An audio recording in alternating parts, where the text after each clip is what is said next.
take time and get the meeting started. We're about 7 8 minutes late already. We do want to go ahead and come to order. Welcome all of you who are here. At this time, we'll start our meeting. We're going to ask Frank Sinkfield, if he would, to give us an invocation, and then we'll all stand for the invocation and the pledge of allegiance.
Some of the activities and events and things we've got this planned for the upcoming year. We're going to have a new display room for the old sheriff's office. It is right here behind us. As soon as we get to work and we get on it, we've got maybe a little bit of construction areas we need to deal with and all before we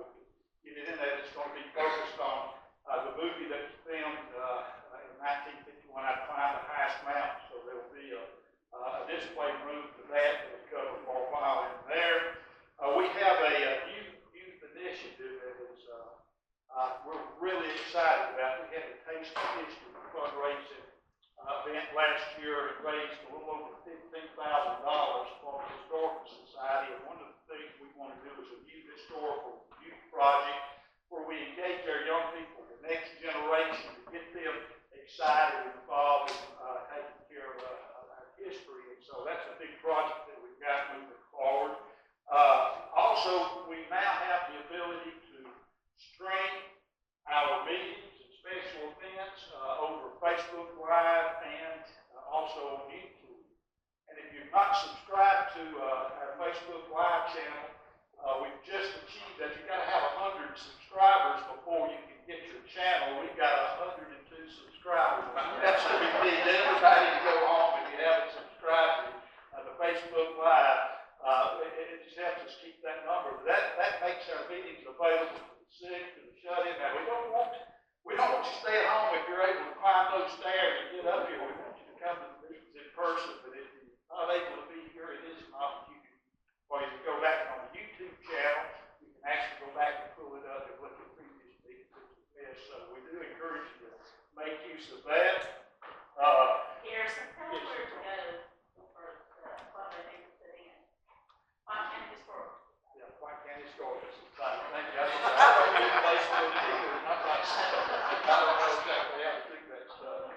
I need help a lot. That's why she's not too far from me when everything's going on. Harrison, get one of your grandkids to do it for you. We also have our County Commissioner Craig Bryant here. We're delighted to have him, and he's a member of our society and will be, if he hasn't already joined. But it was the commissioner's decision. We're getting a new handicap ramp outside. It's going to be fully handicap accessible. It's going to be over some fields. That work's going to start in the spring, and we're so excited about that. Our funding sources are primarily come from our county and from our city, and we certainly appreciate we have Kevin Harris here from the city. We have Andy, of course, who's here, and so it's important because they do support the work that we do here, and so we appreciate that. But going back to what I was saying, if you're not a member, we would love to have you. We'd love to have you join, and if you think that you'd like to do that, we can go out tonight. You can stop by the office there at the gift shop, see Carol, and you can become a member real quick. And so with that now, we're going to get into our program, and I am so excited about this program. I know February is Black History Month, and we have a program tonight that I'm so excited about, and I'm not going to, as I said, I'm not going to steal a lot of the thunder and all, but I guarantee you, you're going to leave here not only enjoying the meeting, you're going to learn some things, and you're going to be glad that you were here. And so we've asked Annie Sutton, one of our directors, to introduce our program tonight, Chris. So I think I already told you. I apologize for anything that Annie might say. All I did was introduce you. So if it goes from there, it's all on her, okay? But Annie, if you will, come on up and we'll get started.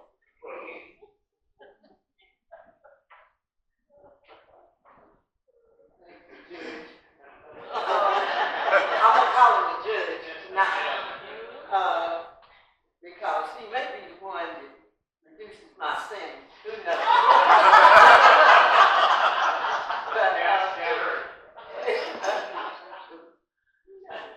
But I just am so happy to see everybody here. I can talk all night, can't I? Yeah, but I won't. But I am so happy to help my friend, Chris Aluka Derrick, with us tonight.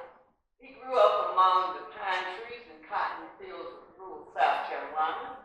His education as a photographer began at the state newspaper in Columbia, South Carolina, where he excelled in long-form storytelling.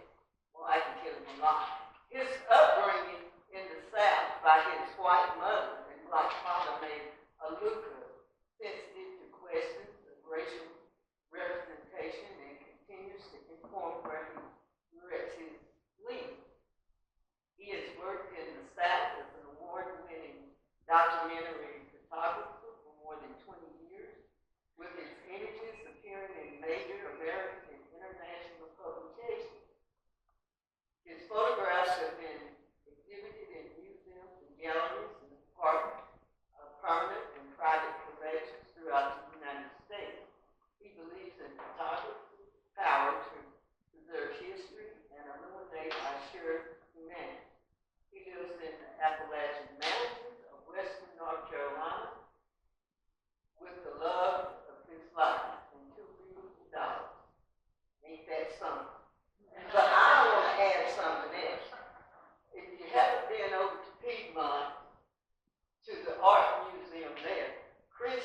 show there. I think some of your photographs are still there. And in his book here, he has many people from here in White County. And I just hope everybody gets a copy of this book and read it and just be part of, this is part of White County. And I appreciate Chris, because a lot of people, I have been places, and they said, I didn't know there were black people in the mountain. I said, there are black people everywhere. If you just haven't been in the right, at the right time, at the right place. But I'm not going to keep you up here long. But I just want Chris to come forth and just give me a big hug, Chris. I love you. Hey everyone, good evening.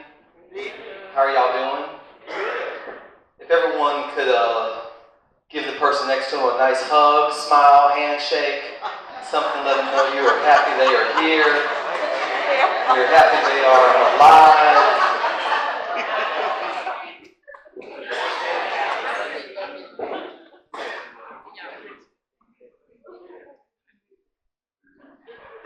And that's a beautiful thing, right, y'all? Because we all have friends that aren't here with us, that have passed on, and another day is not promised to any of us. Can y'all repeat a few words with me real quick? Can we all say love, peace, and joy? That's what we all want, right? It doesn't really matter what color we are, or where we were raised, or where we come from, or who we vote for, or any of that. We all want peace, love, and joy, and that's the truth. I am pleased to be here, but before I get started, I'm going to ask Angelica Norman to come sing a song for us. And so if y'all would give her a round of applause, please.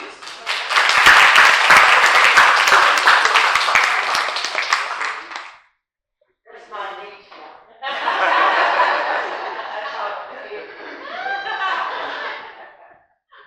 I'm gonna do one we all know, so if you want to join in with me, feel free to. It's Amazing Grace.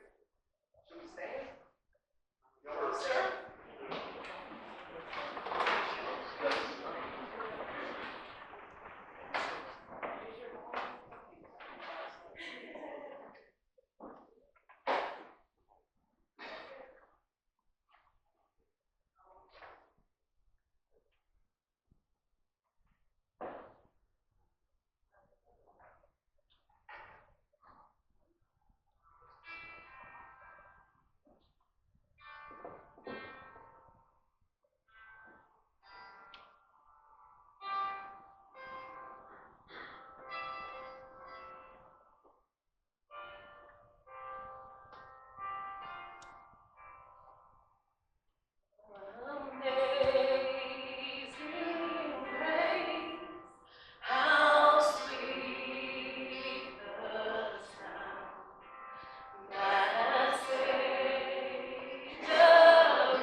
There's only so much time. So I'm like, what do I really want to share? And I'll start off with the title of this book. How many of y'all have heard the word Appalachia before? A few folks have. How many folks know the origin of the word? A few folks do. I see some familiar faces from Salty. Well, I'll share with everyone else. So,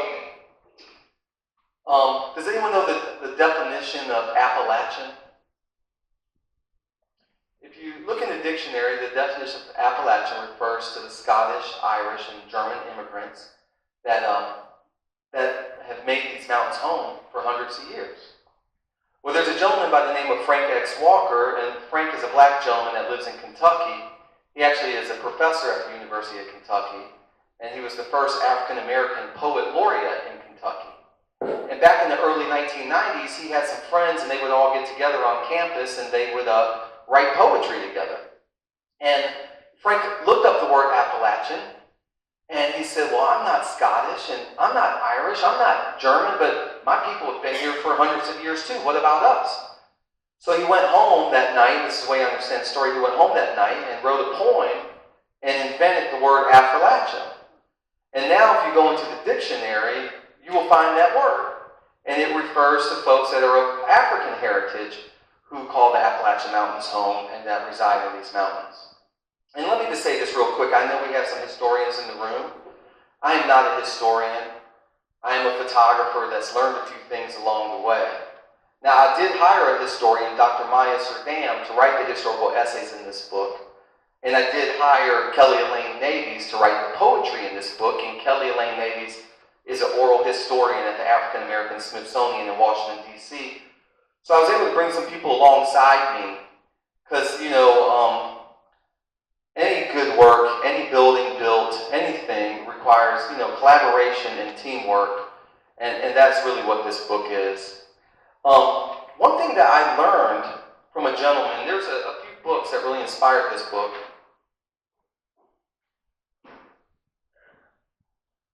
And one is by a gentleman by the name of Bill Turner. Dr. Bill Turner and Edward Campbell wrote this book around 1985.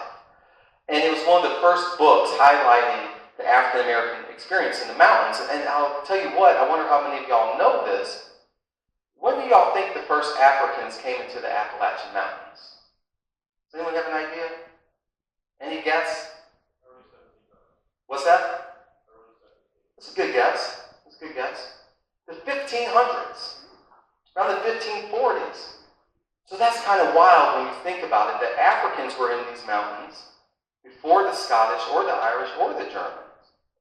That's kind of wild. And then of course, well not of course, but the way that his research says is that some of the folks that came over with the Spaniards, the Africans came over with the Spaniards, with De Soto and other explorers, and then some of them stayed and became family with some of the Native American tribes.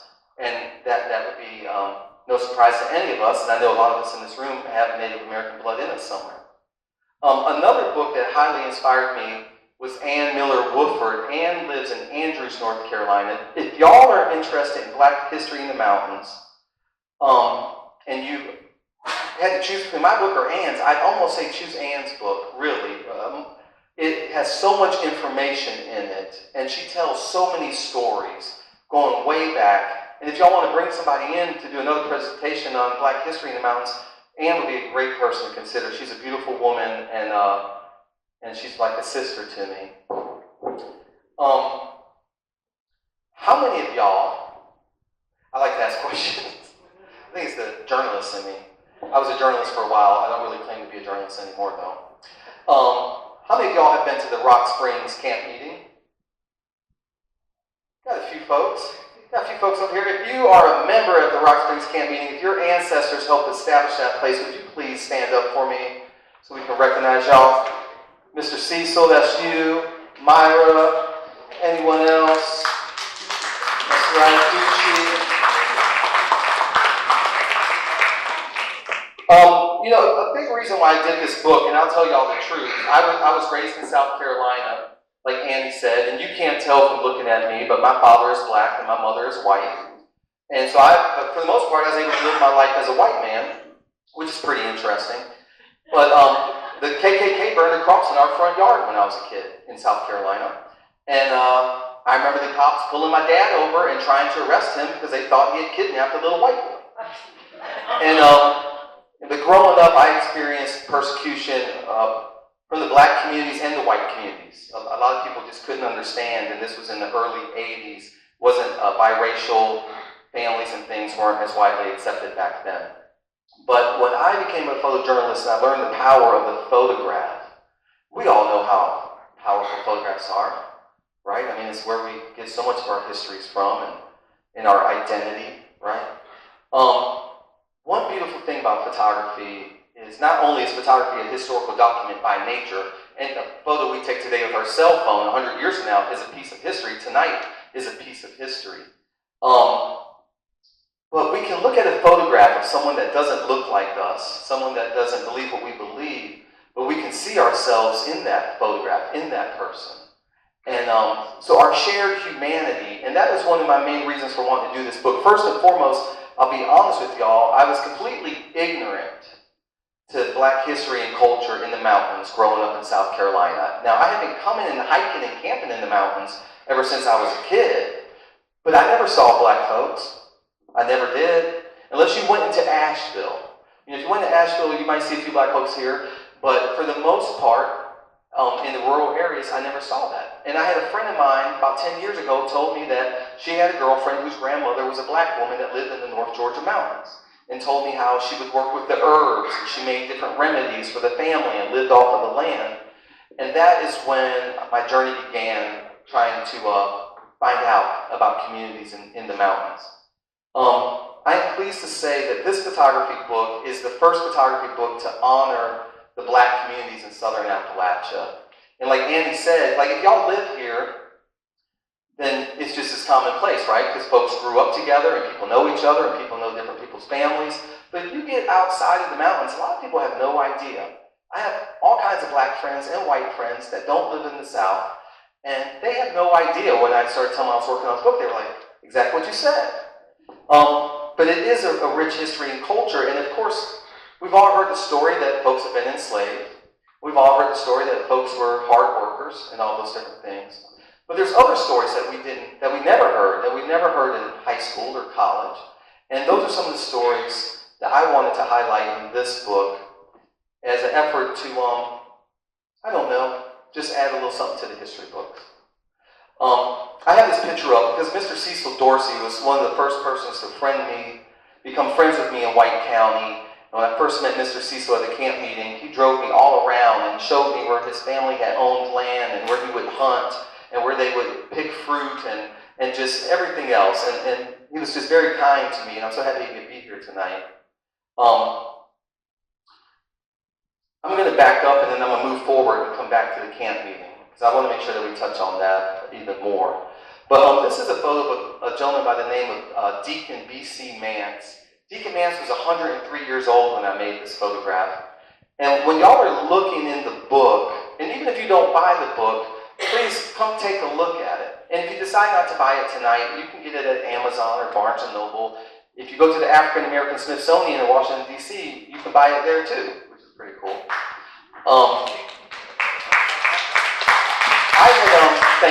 Thanks y'all. I've been working on this project for a few years, well actually for about a year. And this woman named Marie Cochran was helping me find different communities. And she took me to Deacon Mance's home, and he was like a grandfather to her.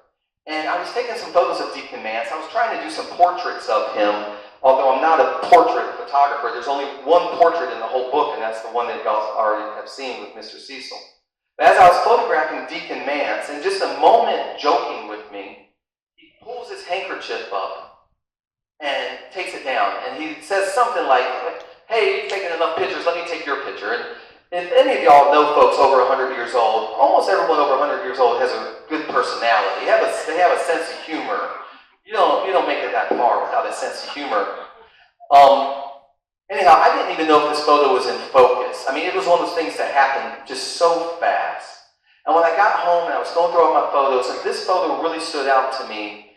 And my photography mentor, a gentleman in South Carolina named Chuck Dye, for like 20 years, has been trying to talk to me about symbolism and metaphor in my photography. And it was a challenging thing.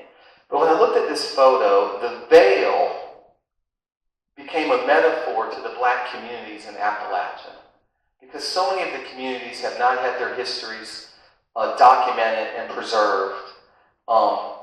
Obviously some has, but if you compare it to what has happened in the white communities, there's no comparison, and there's so many different reasons why, But, so when you look throughout the book, there's just a few things I want to share with you also. When you look throughout the book, these are things that you wouldn't know from just having the book. So I thought that might be a cool thing to share. So when you see photos in the book where I'm shooting through a veil or something's obscured or you can't see the person's face, that photo is not about that person. That person symbolizes their ancestors. That person symbolizes all of the histories of African American folks that we will never know. All the communities that have completely disappeared. So I'll share a few of those photos with you, so when you see them, oh, that's Deacon Manson's eyes, I would say that's no veil at all. Like this one of Timmy Joe getting ready for his father's funeral. It's kind of shot through a veil. It wasn't that I was carrying a veil with me in my pocket, it was just I would look for different things when I was in different places. This is a photo of a woman in the Hillside community, which is a small African American community outside of Weaverville, North Carolina.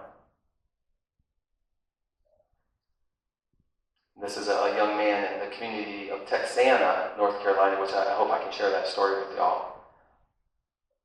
This is a Tiny Singleton at the camp meeting. This is Mark Pickens. Mark is one of the last black hunters that I have personally found in western North Carolina. He hunts bear and hogs and deer, but he doesn't care about killing the animal. He just likes working his dogs. Kind of cool. This is a William Coward in Jackson County, North Carolina. And this is a deer man that just passed away about 7 days ago, who I'll tell you about in a few moments, Mr. Jack Pierce. Another thing I'd like to point out to y'all, when you're going through the book, you'll see these landscape photos. A lot of these, like this photo was taken a little more than 20 years ago. The photos of the communities, I spent 6 years documenting different communities, but the landscape photos go back to my, hiking and camping. And when you're looking through the book and you see a black and white landscape, it's meant to be like a chapter break. There's no official chapter break, but when you see that, they'll let you know that you're coming into a new section of the book. This is Shining Rock Wilderness in Nantahala National Forest. This is Lake Santitla. This is Jonesboro, Tennessee, the oldest town in Tennessee. So I'm going to start with this photo real quick. And y'all just tell me real quick, it's 6:40. Do I need to be wrapped up by 7? Okay, all right, cool. So I'll make this fast, y'all. So, I was trying to find different communities. This woman named Marie Cochran said, I can take you to some communities. She took me to Cullowhee, North Carolina, right near Western Carolina University. And this church, Mount Zion AME, this is the original congregation. And I can't tell you more about this, but the terrible thing happened to that congregation. Their church was on the grounds of Western Carolina University. And can y'all believe that the university forced them off of that land, their church and all of their graves? Now they paid them a little bit of money, but those folks didn't want to leave. And it was one of those terrible things. Like there was a white church on the property. They didn't mess with that church. But these folks right here had to dig up their own ancestors' graves and take them across the street. But if you met some of the folks in that community, they don't hold on to any bitterness or anything. They're really full of love. But this is the church where I first started this project in Easter Sunday, 2016.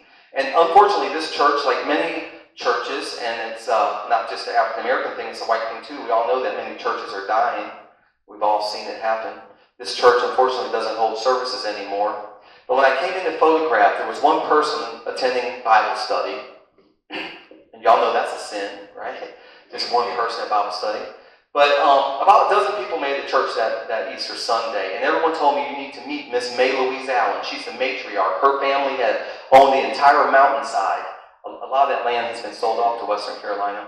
But her family had deep roots in the area.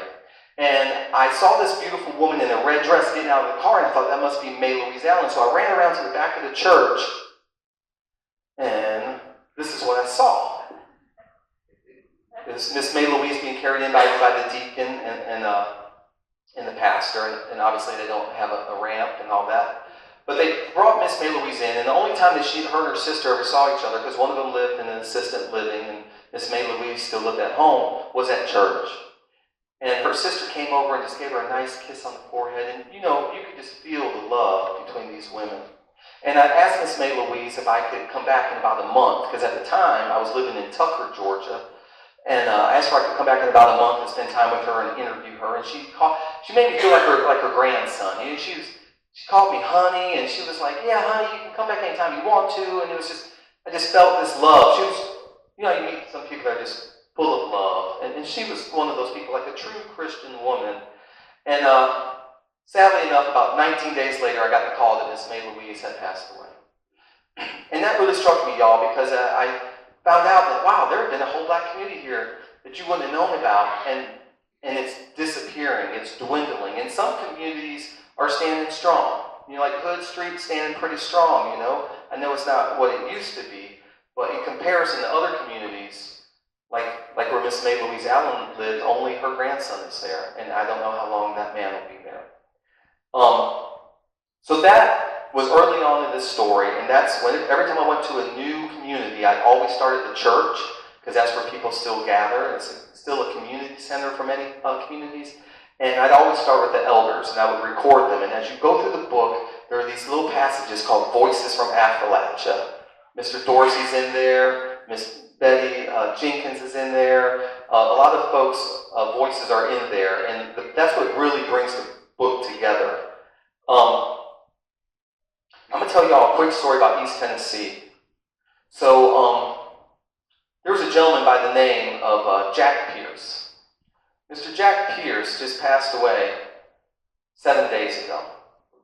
Mr. Jack was an amazing man. Every time I called him, he picked up the phone. He always invited me over. And he loved everybody. Mr. Jack Pierce's grandfather had been enslaved. How many of y'all knew your grandfathers? Good job. I never knew my grandfather, or either one, because of all the racial tension, because my mom married a black man. There's a lot of racial tension. So I never knew my grandfather, but Mr. Jack Pierce's grandfather had been enslaved. He was still alive up until 7 days ago. To me, that just blew my mind when he told me that. Well, he tells me, this is on Bays Mountain outside of Kingsport, Tennessee. The book covers Georgia, North Carolina, Tennessee. There's a map in there that you can see the little trail I took. Well, this is a beautiful story, y'all. And this is one that I just love to tell, because Mr. Jack Pierce's grandfather, Mr. Jerome Pierce, this gentleman on the left there, when he was a young man, I don't know, he was enslaved, but somehow he volunteered in the Union Army, working with the livestock. After the war, he got his own livestock and bought about 80 acres of land. I don't think he bought that 80 acres right in the beginning. I think he may have acquired it over time. But he bought his own land and his own livestock. And we're talking about the late 1800s here. And you see these horses and everything in the wagon. That is Mr. Jerome Pierce on the front horse with his sons on the log.